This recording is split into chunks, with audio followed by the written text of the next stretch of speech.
This show is sponsored by BetterHelp. What's something you'd love to learn?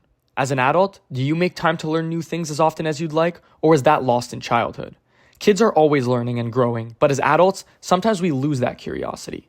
With having to balance school, social life, and family, things tend to speed up really quickly in September, sometimes leaving me stressed or anxious.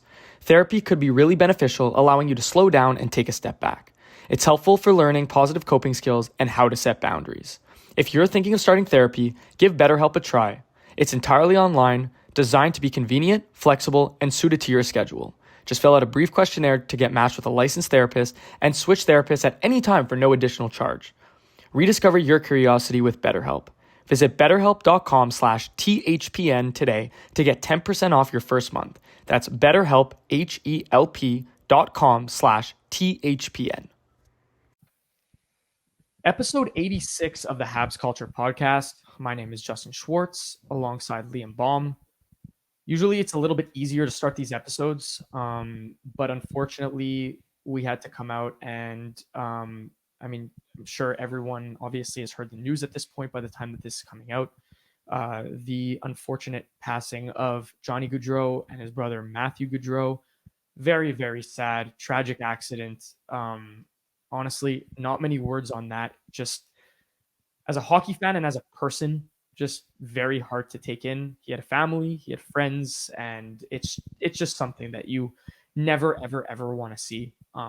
So yeah, just hug your loved ones a little bit closer because it's can't take anything for granted, but definitely very, very, very unfortunate. And we'll leave it at that. So obviously not the way that we wanted to start off the episode. It sucks, but we'll move on. Liam, any thoughts on that? Yeah, I mean, it's definitely super tragic. Obviously, Matthew wasn't as big of a named hockey player as Johnny was, but both of them, sought after their dreams and were able to get to the professional level. So it sucks to hear. And the world, unfortunately, from all the stories we've heard, lost a really good two guys. So our deepest condolences to their family and friends. There you go. Deepest condolences. We'll try and lighten the mood though, guys. Obviously tough all around. But we did have a pretty fun episode planned for today. And I think you guys are going to enjoy it too. If you're watching on YouTube, you'll be in the two-parter. So make sure to check out part 2. But this is going to be a 2028 projected lineup that Liam and I put together. I think you guys will really enjoy this one because it's obviously up for a lot of debate, speculation. Who are we leaving out? Who are we swapping? Who are we keeping in? So it's just, there's a lot of debate. There's a lot of conversation. And I think that's going to be a lot of fun. We're going to start with the first half. It's going to be the 12 forwards that we chose and then followed by the 6 defensemen and then the 2 goalies. So like I said, stay tuned for part 2. But Liam, I'm going to put our full lineup on the board and then we'll dissect player by player. I'll let you kind of take it away with kind of the overall thought, the overall view, and how this lineup came to be. Yeah. So just quickly before we start, we did this last year. So if you want to go back and take a look at our TikTok or Instagram, we have what we thought the 2028 lineups would be from last year's system, I guess you can say. Also, just want to make it aware that obviously we can't predict any trades or signings that happen or future draft picks. So this is everybody in the Habs system right now. So once again, there's no future trade predictions or future free agent signings. This is all with who the Canadiens have in the system right now. But let's take it away. I feel like this is, something that a lot of people like to see. 2028 projected lineup for the Montreal Canadiens. We'll start it off with the first line. And here we go with the newly acquired Patrick Laine, the number 1 center on the Canadiens, Nick Suzuki, and the franchise player who we like to think is, the most skilled guy in our system, maybe one of the most skilled guys in the NHL's prospect pool with Ivan Demidov. So I guess we're just going to go over this combination and talk a little bit about each player quickly, but we'll focus more on one guy. Everybody knows Nick Suzuki is the guy. I think in this past season, he's established he could be a superstar center in this league, maybe a top 10, top 15 center. And I think as the years go on, he's only going to get better, and as the Canadians go on, he's only going to get better. Or as the Canadians continue to develop, he'll get better. So him with Patrick Laine, I think will be a very scary duo. And with Demidov passing him the puck, I think that's just going to be a lights out line. You got the two-way forward in Suzuki, the sniper in Laine, and the playmaker in Demidov. I think in 4 years, that's going to be a scary, scary line one. Yeah, it's actually really nice to be able to look at this and say Demidov is a part of the Canadiens, right? We were going back to the draft in late June, early July, and we were really, really hoping that Demidov was going to be a Canadian. Little did we know that it would come true. Here we are sitting here August 30th. Mm-hmm. And Ivan Demidov is Montreal Canadian. And speaking of Ivan Demidov, Liam, and I'm sure you've seen circulating all over Twitter, all the clips of him in KHL preseason and then a little bit of tournament play here and there. I mean, it's nice to be on the receiving end of those videos and knowing that he's a Habs prospect and not, for example, Matvey Michkov and it being a Philadelphia Flyers prospect. For sure. And, shout out to Demidov. He just made the KHL team for SKA. So hopefully he's going to get some top 6 minutes. I'm really praying. And congrats to him on making the KHL team. Last year he was in the MHL, I believe it's called, the VHL. Anyways, it's the junior league for the KHL. But this year he's going to be with the big boys and hopefully he takes a big step forward. Yeah, I'm really excited for Demidov. I think obviously looking at his numbers, he's pretty much dominated at every single level that he's played at. He was obviously in the KHL juniors last year, so there is that bit of a caveat. But nonetheless, he's like you said, he made his team this year. He's looking to have some significant production. For those who are anticipating a big season from Demidov and a big first season from Demidov with the Canadiens, hopefully in the 2025-26 season, it's looking like he might be wearing number 91, which is Yeah. a sick number. I don't think we've ever had a player with so much skill that, wears a very cool number. You know what I mean. Yeah. It's hard to, exactly explain what I mean. The last guy who wore it was Scott Gomez. There you go. So exciting to have. But let's talk about this combination for a second. Laine on the left, Suzuki at center, Demidov on the right. You pinpointed it perfectly. You have the sniper, the I guess you what you call him, you'd call him more of a playmaker, more of a two-way forward, if you will. And then you have the setup man in Demidov, who kind of has that all-around skill where he's able to put the puck in the net, but he also has that insane IQ where his passing and his vision is just undeniably top of the top in terms of prospects. I think this is a sick combination, and I like it a lot. And I think that adding Demidov to this forward line makes so much sense considering the second line that we're going to get into in a few moments. It just works out perfectly. You have, like I said, I'm not even going to reiterate myself, but to me, there's no denying that it makes sense. Suzuki has been playing with Caulfield for so long. Let's see if Laine can bring a different dynamic to the table where it's the same magnitude in terms of scoring, but maybe a different pace of play. And then Demidov. I mean, again, there's so much speculation. It's easy to say, but that's what we're here to do. We're looking at a 2028 lineup. So who knows exactly what we're going to be getting. But I just do think that this line has the potential. Suzuki's already put up, 78 points last season? Yep. So here's my question to you. Do you think that if this line, let's say 2028 rolls around, this is the first line, we predicted it perfectly. Wow, we're just that good. Is this one of those lines that has one of these guys on this line to produce 100 points easily? I think it is. I think Demidov is the at least 100-point player, and then Laine is the one potting in all the goals, and then Suzuki's a big contributor in both ends of the ice. I think for sure it's like the Bruins line with past Marchand, Bergeron. I feel like it's a very similar dynamic. Yeah, I know. I definitely agree with that, and I'm excited. Again, a ton of speculation, but I do definitely think that line could bring a lot to the table. I don't think that there's much else to say, Liam, right? Because No. we agree that we've seen Suzuki, he's established. Laine, he's going to have to obviously bounce back in his career to make it to the point that he was in his rookie and in his sophomore season. But I think that we can both agree that there is a path to getting there.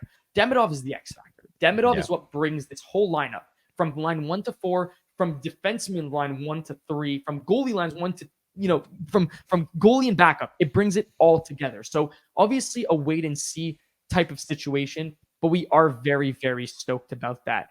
I'm going to bring up the second line that we have in front of us, which includes Juraj Slavkovsky on the left, Kirby Dach at center, and Cole Caulfield on the right. Initial thoughts, Lee.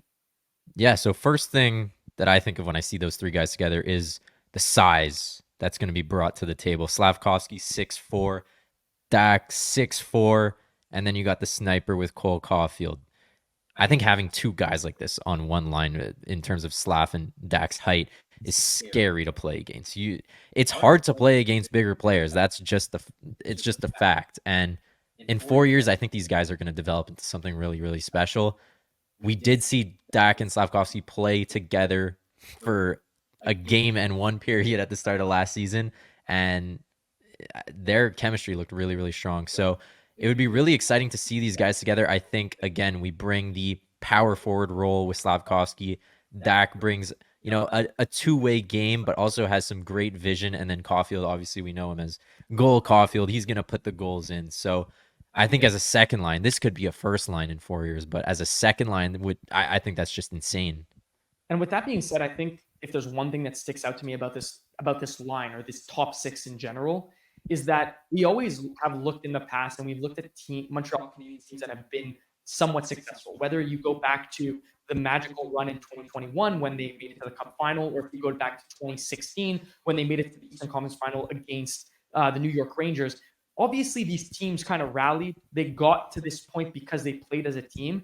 But I think the difference between the teams that took it to the next level and won, and the team in this case being the Montreal Canadiens that was on the losing end of things, is that they didn't have a second line or even a bona fide first line that was able to point produce. And I know we always say that it's the third lines that get it done in the playoffs. It's the Blake Colemans, it's the Barclay Goodrows of the world, the Nick Pauls, whatever. I don't disagree with that. But if you look back on Tampa winning the Cup, if you look back on Colorado winning the Cup, you cannot possibly tell me that McKinnon, Rantanen, Kucherov, Point, Stamkos were not the X factors and some of the bigger reasons why those teams brought it home. And if I look at this top six, I think that this top six in 4 years, in 4 years from now, has the potential to be that good.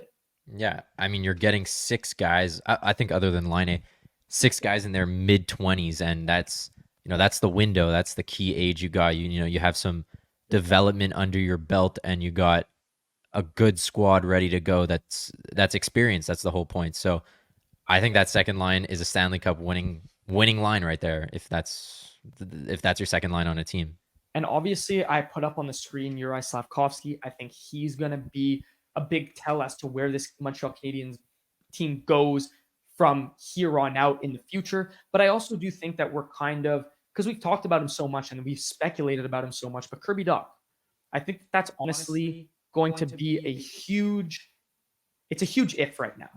But I think that if Kirby Dach can be the 2C for this team going forward, then you know that you have a cup contending or at least a competitive team in front of you. Yeah. Because if you have that Suzuki 1-2 with Dach, I feel like there's just so much to love about that. You have the size, you have the two-way game, you have the patience, you have the vision, you have the IQ, everything. It's a good one too. And the thing that surprises me about Dach a lot is that I think as he matures as a hockey player, and obviously this year is going to be a huge tell, is that he's very, very dominant in the neutral zone with the puck. His pace of play is a little bit slower than maybe a guy like I'm trying to think, like, maybe again it's easy to say Demidov, but he's not like a McKinnon where it's fast paced, or he's not like a McDavid where it's fast paced. I'm obviously not comparing the quality of player, but I'm saying in terms of style, he plays a little bit slower.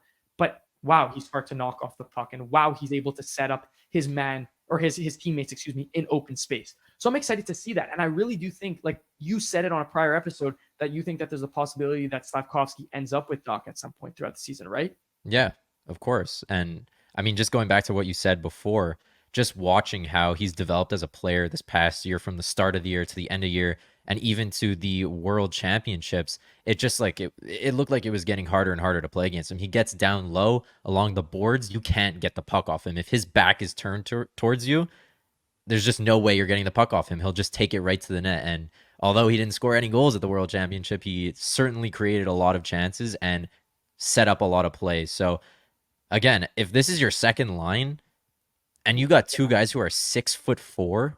That's just a scary line to have in the playoffs. Know the beautiful thing about being a sports fan? There's only like 2 days the whole year without a game. Two. With so much happening and so much action, that makes just about every day game day at DraftKings Sportsbook. It's super easy for first timers to get started. Try betting on something simple like picking a team to win. Go to the DraftKings Sportsbook app, select your team, and place your first bet. It really couldn't be any easier, any simpler. Guys, this is the perfect time to get in and start betting on futures for football, for hockey. These seasons are right around the corner and there's no time to wait. And if you are new to DraftKings, you got to check this out. New customers bet $5 and get $150 in bonus bets instantly. Download the DraftKings Sportsbook app now and use code THPN. That's code THPN for new customers to get $150 in bonus bets instantly when you bet just $5. Only on DraftKings. The crown is yours. Bonus bets expire 168 hours after issuance. Gambling problem? Call 1-800-GAMBLER or visit www.1800gambler.net. In New York, call 877-8-HOPE-NY or text HOPE-NY 467-369. In Connecticut, help is available for problem gambling. Call 888-789-7777 or visit ccpg.org. Please play responsibly. On behalf of Boot Hill Casino and Resort, 21 plus age varies by jurisdiction. Void in Ontario. Bonus bets expire 168 hours after issuance. See dkng.com/hockey for eligibility and deposit restrictions, terms, and responsible gaming resources. NHL and the NHL Shield are registered trademarks of the National Hockey League. Copyright NHL 2023. All rights reserved. And I know that this kind of has nothing to do with what we're talking about right now, but the one thing that I love about, I'm going to paraphrase here, but Ken Hughes said it best, is that he feels like not the rebuild, but he feels like his job, quote unquote, is far from done. And I think that that's so interesting. Like again, I'm going to pull it up here. Looking at this top 12, like we're going to move on to the third line here. Like, do you see any holes in this third line? Do you think that this is a Stanley Cup winning third line? Obviously, it depends on how these guys develop, but considering from what we've seen from Josh Roy, from all the talk and hype Michael Hague has, and the style of play Newhook brings to the table, I don't see why not, or why this can't be a Stanley Cup contending third line. Look at a guy like Yanni Gourde. If Michael Hague could be any way or any shape and form like Yanni Gourde was, to me, that's like an ideal third line center. Sorry to cut you off. He'll bring a more skilled, dimension. Yeah, for sure, right? Exactly. And I think the way Josh Roy plays is very, it's tough to play against as well. He moves the puck very well, although he's not the best goal scorer. He's a guy that'll get the puck to the net and open up other players. He's a guy you want to play with. Look, there's obviously changes that can happen. Like maybe they add some more size on that line. I'm not sure. But I think those are three sturdy players who get the job done and will be very, I don't know what the word is, but they're three players that you want on your team and you don't want to play against. No, that's exactly it. I put up Hage here for those of you watching. Obviously, drafted 21st overall by the Canadiens out of the USHL. I think that there's a lot to like with Michael Hague's game. And here's my take, Liam. Based off the line, like I don't have it up on the screen here, but Newhook on the left, Hague at center, Roy on the right. You cannot and this is from an unbiased perspective, you cannot possibly convince me that those three guys on a Stanley Cup winning team as their third line don't have the ability to get it done. I think it starts in the locker room. I think it starts up top. I think it starts, like I said, with management, followed by the head coach, followed by the captain, and then trickles all the way down. And I really do think that the Habs have an unbelievable foundation to the point where these guys aren't going to think that they're better than they are. They're not going to think that their role is greater than they are. I think Newhook can absolutely embrace a third line left wing role where he's opportune and needs to score big goals. Just like I think Michael Hague will be okay. Like I think all these guys, and again, I think that goes, I know I'm spewing a little bit. It's hard for me to keep my emotions intact right now because, to be completely honest with you, I love the way that this lineup looks. Yeah. But where I'm going with this is, I think from day one, we saw it. 2022, the Montreal Canadiens drafted Juraj Slafkovsky. There were question marks about not about whether Juraj Slafkovsky could get the job done, but whether they drafted him more as a character guy versus is he going to be able to be successful as a player from a point production standpoint at the NHL level.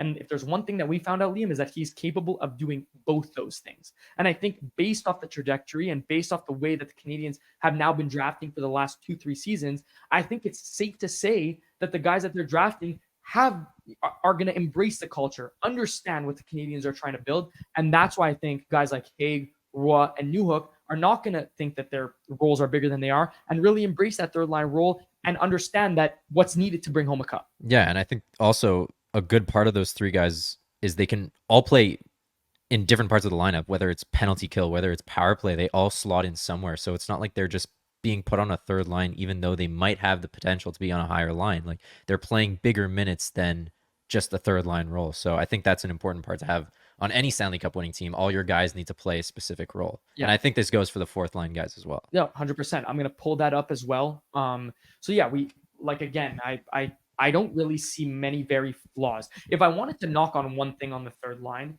is that I don't know, again, as a third line, it doesn't really not matter gritty. as much.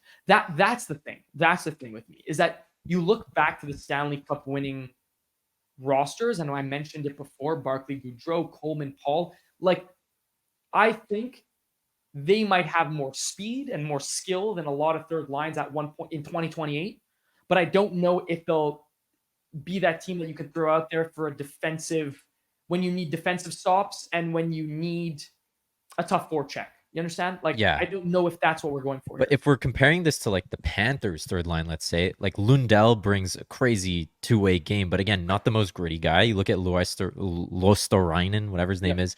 Again, not a super gritty guy. Like obviously he's a bigger player, but he's not like Coleman. He's not like Goodrow in that gritty fashion style of play. And That's true. And then they had Tarasenko. So no wrong. Again, it changes year after year. I know, like I feel like Tampa is a perfect team to look at when you're trying to build a Stanley Cup team since they won 2 in a row, but it changes every year. I think this third line does have the potential to get it done though, just based on how their style is. And again, we don't know exactly how Michael Hague is going to play. Like he can bring a crazy two-way game. We just don't know it yet. And with that being said, like you just brought up Hague, do you think like 2028 is let's just say we'll look at it from the 2028-2029 season, which is crazy to think about, but that would be 4 years from now, pretty much. Yeah. 4 years from October, this coming October. Do you think, I mean, I know that there's the possibility, and I know that we made these lines, but do you see a world where Michael Hague could be ahead of Doc in this lineup? I think there's the potential that, yes, he can, and also Owen Beck can too. Like there's so many different combinations that can happen. And imagine Hague or Beck take that next step, that even bigger step, and Dak is your third line center. Like it would just be crazy, in my opinion. I know, but that's what I'm trying to think too, is that like, if we're looking at Kirby Dach and saying, can we both agree that he probably has a ceiling of like, do you think his ceiling is approximately like 75 points? I feel like it could be even higher than that. When you're drafted as a third overall guy and he absolutely dominated the WHL, like, and he's still what, 23? He's still so young. So like, I think he has the potential to take a big step, and this year will be the root of it. It'll be the start of it. So I think Dak is a bigger project than Michael Hague and Owen Beck. Not a bigger project, but they're going to invest more into him than the other guys. Not saying they're not going to care about the other guys, but he's a guy they picked up who was a third overall pick. Like he's a bit, because he hasn't played in the NHL, I feel like his name is undervalued, but he has a ton of potential. And I think his draft position certifies that. No, there's no doubt about that. We'll move on to the fourth line here. We put Oliver Kapanen on the left, Owen Beck at center, and Luke Tuck on the right. Liam, do you have any initial thoughts on those guys? Yeah, so I mean, you can have super skilled guys on the fourth line. So we were trying to build a fourth line that would make sense for the future with guys obviously in the system, and a guy like Owen Beck, who's great on the face-off, would seem to make sense considering Michael Hague and Kirby Dach and obviously Nick Suzuki are probably higher in the lineup. They have higher ceilings than Owen Beck. We think that's the correct place to put him for now. Luke Tuck is more of that gritty fourth liner. We don't have his stats pulled up here, but he had a relatively good season with Boston College, I believe. Brother of Alex Tuck, so you can take a page out of his book. You can take a page out of Alex's book and kind of compare him as a bigger guy, a power forward in a way. So we think he would fit correctly on that fourth line for the Canadiens. And then a guy who probably you don't hear that much about, Oliver Kapanen. He played for Finland at the World Championships this past summer, and had an absolutely amazing tournament. Those stats aren't there, unfortunately, on HockeyDB. They don't have the World Championship stats, but he was one of the leaders in goals. 0 assists, but a lot of goals. And a guy like this, Canadians drafted him in 2021, so kind of a longer project, and sometimes it takes time for players to develop like this, but he's taken like a very significant step in his development in this past year. And just looking at it, playing in the top Finnish league in the SM Liga, he had 27 points in 55 games. Yeah. And probably not playing a top 6 role, maybe a middle 6 role.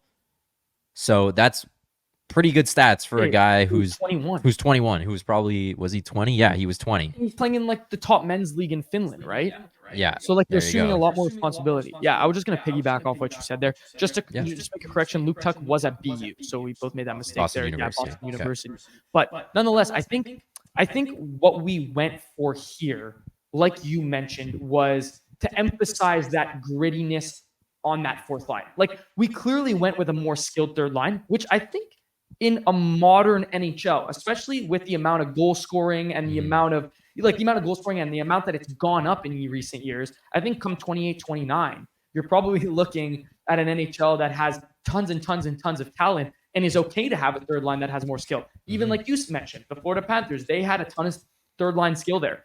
But I think we can both maintain the mindset that having a gritty fourth line is still necessary in today's NHL. Yeah.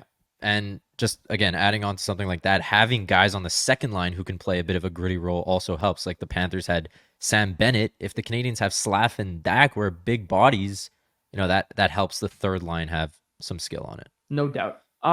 We'll get into a couple or 2 to 3 honorable mentions here. We'll start it off with Philip Mesar. I think he's probably the guy that people are probably wondering about the most, considering where he was drafted, considering his past couple seasons in the OHL. Liam, do you want to give us a bit of insight as to why he was left off this list? Yeah, I think you're going to find this as a trend with the few guys we kept off, but I think the main part is about Phil Mesar is he hasn't taken a step in his development. He's still very young, so I wouldn't count him out.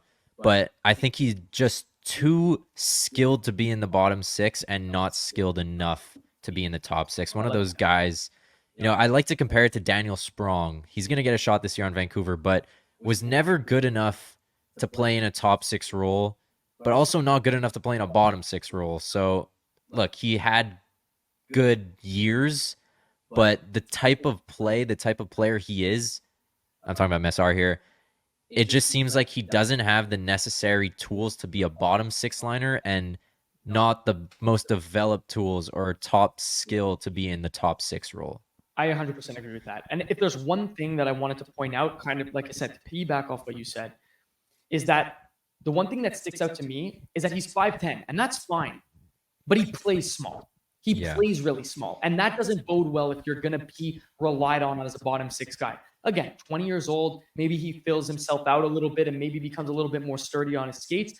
And if there's one thing that I'm questioning, again, it's very early on in his young career, but usually from a 19-year-old season to a 20-year-old season, you're going to see significant progression. And we just didn't see that in the OHL. Yeah. We saw 51 and 52 in 2022-23, and then we saw 52 and 45 in 23-24. I just think that, and he had a great playoff, by the way. He had 16 points in 10 games. But I just think that he didn't take the necessary step at that level. And I don't know if that bodes very well at the professional level. So again, we are completely speculating, and I hope that we're wrong, because it would be nice to have our 26th overall pick pan out. But I just don't see a world where, like Liam said, not skilled enough to be in the top 6. I don't think he's gritty enough to be in that bottom 6. But we'll see. We'll leave it at that for now. And look, he actually had a really, really good start to the OHL season last year. He was at like 2 points per game for the first, I want to say, like 15 games, but he was behind a lot of players on his team, which wasn't good, that were younger than him too. So he didn't get the top line role, and it ended up costing him, a few points here and there. So look, if you're behind some younger guys on your OHL team as a 19, 20-year-old, it just doesn't really look good for the future. There you go. We'll move on to the next honorable mention here in Emil Heineman.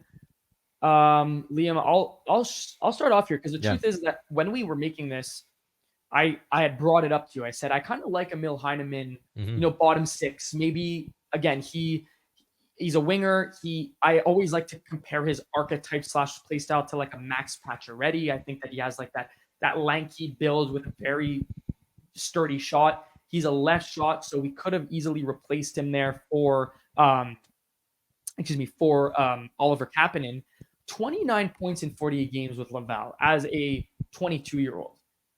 I think, look, we didn't really debate it. We didn't go back and forth about it. I do think that there is the possibility that he could be there instead. I think he had an unfortunate injury last season. Yeah. I think it's just going to be based on personal preference. I think this is just a personal preference pick.